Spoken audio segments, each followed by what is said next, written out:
దేవునికి స్తోత్రము.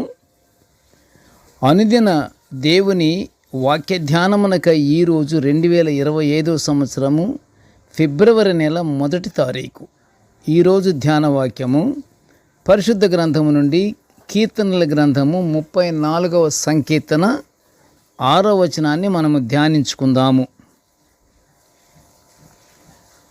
ప్రియ దేవుని బిడ్డలారా, కీర్తనకారుడు మొరపెట్టుతున్నాడు చక్కని వాక్యాన్ని, చక్కని కీర్తనను.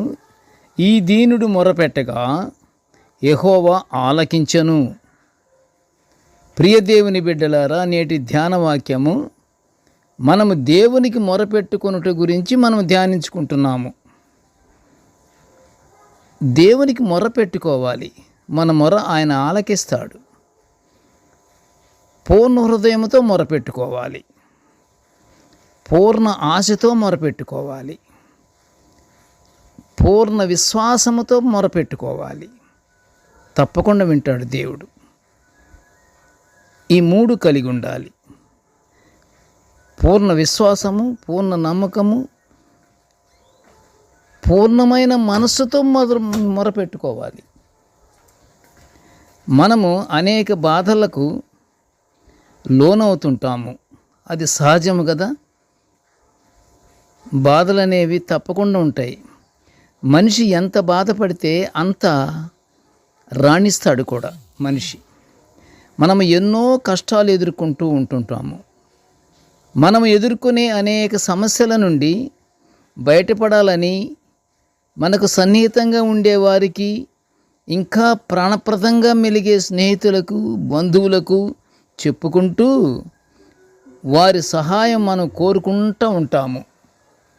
అయితే మన గోడు, మన బాధ, మన శ్రమలు, మన వేదన ఓపికతో వింటారు. కానీ వినటం మాత్రం మానవుడు వింటాడు. ఏ ఒక్కరూ సహాయపడటకు ముందుకు రారు, కలిసి రారు. కానీ మన అవసరతలు విని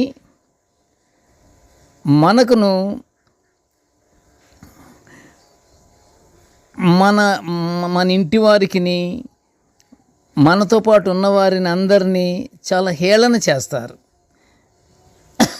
వాళ్ళు చేసే సహాయం ఏంటంటే, మన బాధలు అన్నీ చెప్పుకున్నప్పుడు, మన బలహీనతలు వారి ముందు పెట్టినప్పుడు వారి వల్ల ఏమీ కాదు, కానీ హేళన మాత్రం చేస్తారు. మన ముందు మాత్రం చాలా సహాయకారిగా ఉన్నట్టుగా ముఖం మనకు చూపెడతారు, కానీ వారి మనసులో మాత్రం హేళనగా వింటూ ఉంటారు. వారి ముందు చులకనవుట ఖాయము, ఇందులో తేడా లేదు. మానవుని ఆశ్రయించుట కంటే దేవుని ఆశ్రయించుట మేలని లేఖనం చెప్తుంది కదా. దేవుని ఆశ్రయించాలి. మానవుడు ఏమీ చేయలేడు. ఇప్పుడు మనం విన్నాం కదా, మన బాధల వాళ్ళకి చెప్పుకున్నప్పుడు సహాయం చేయకపోగా హేళనగా నవ్వుకుంటూ వాళ్ళతో పాటు ఉన్న వాళ్ళతో కూడా హేళనగా మాట్లాడతారు.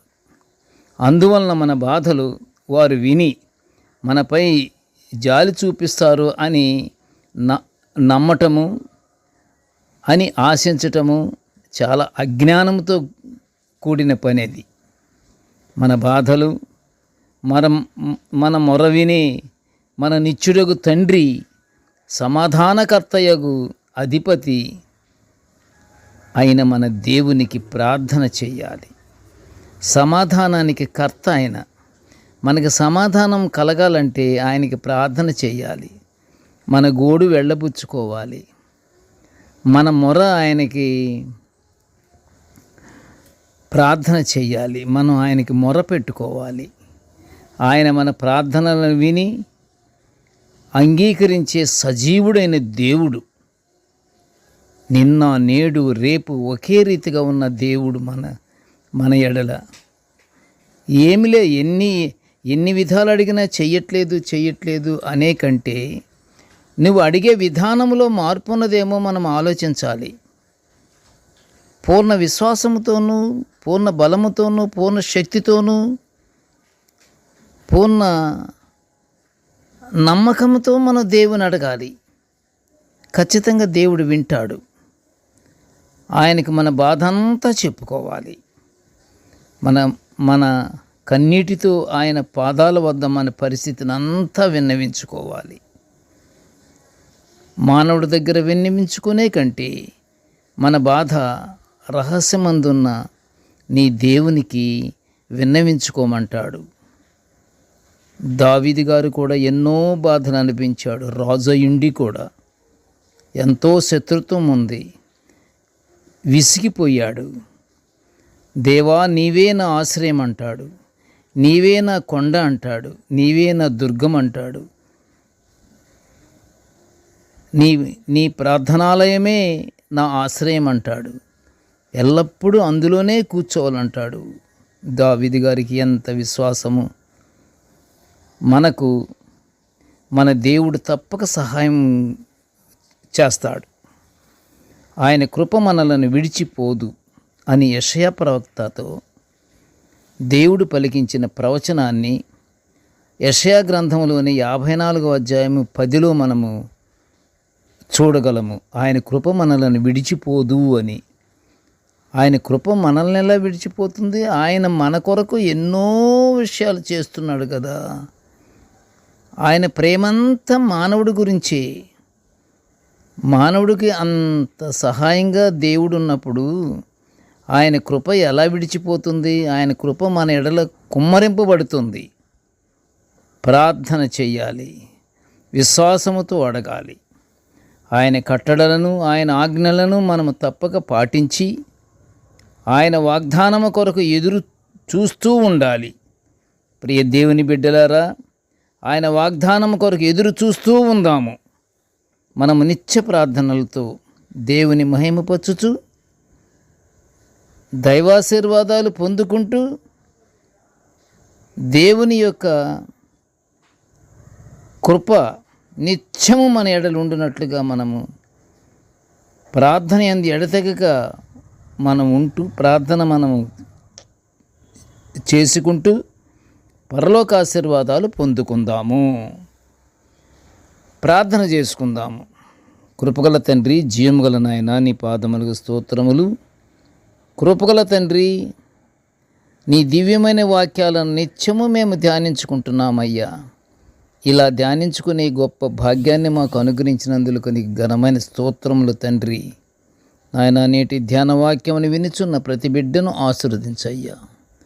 దేవా, మా మొరను తండ్రి నీ సన్నిధికి చేరునట్లుగా తండ్రి మమ్మల్ని ఆశీర్వదించు నాయన. ఎల్లప్పుడూ తండ్రి నీ యొక్క కృపలో మేము వర్ధిల్లే భాగ్యాన్ని మాకు అనుగ్రహించమని, దుష్టకార్యములకు మేము లోనవ్వకుండా దేవా మా యొక్క హృదయాన్ని దేవా నీవు స్వాధీనములు ఉంచుకో నాయన. మా మనసును స్వాధీనములు ఉంచుకో తండ్రి. మాకు కావలసినటువంటి జ్ఞానాన్ని అనుగ్రహించయ్యా. నీ కృపను అనుగ్రహించు తండ్రి, నీ దయను అనుగ్రహించు తండ్రి. ఎల్లప్పుడూ తండ్రి మేమందరం నీ యందు భయభక్తులు కలిగి జీవించే భాగ్యాన్ని మాకు అనుగ్రహించమని ఈ మనవులన్నీ యేసయ్య పుణ్యనామమున వినయముగా వేడుకొనుచుంటున్నాము తండ్రి. ఆమేన్. దేవుడు మనల్ని అందరినీ బహుగా దీవించుగాక. ఆమేన్.